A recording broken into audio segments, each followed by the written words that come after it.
Welcome to Luca is a Billionaire, where the only thing I invest in is your answers. You start by preparing the icon and project settings. Create a square PNG, ideally 512 times 512, and drop it into a project folder or assets directory. This keeps source files handy.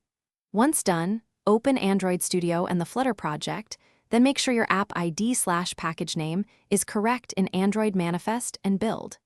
Gradle. You need those identifiers to place icons in the right Android resource folders. Now navigate to Android/app/src/main to begin replacing launcher assets. Next, generate the required icon formats. Use Android Studio's image asset tool or a generator to produce bitmap and drawable size PNGs and adaptive foreground/background layers. This ensures correct display on different devices.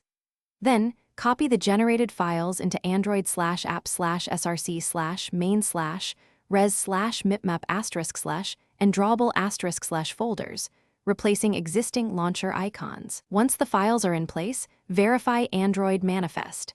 XML points to your adaptive icon resource, Ike Launcher. Make sure file names and resource references match exactly to avoid mismatches. Finally, rebuild and test your app. Run Flutter clean, then Flutter pub-get, and deploy with Flutter run to see the new icon on the device or emulator.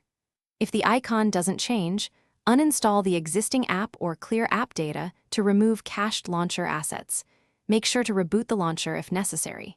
If problems persist, check resource file names and Android Manifest references for typos and confirm you replaced every bitmap density. One key tip: caching is the most common culprit. Uninstall first. Thanks for watching and please subscribe. It's the best investment you'll ever make.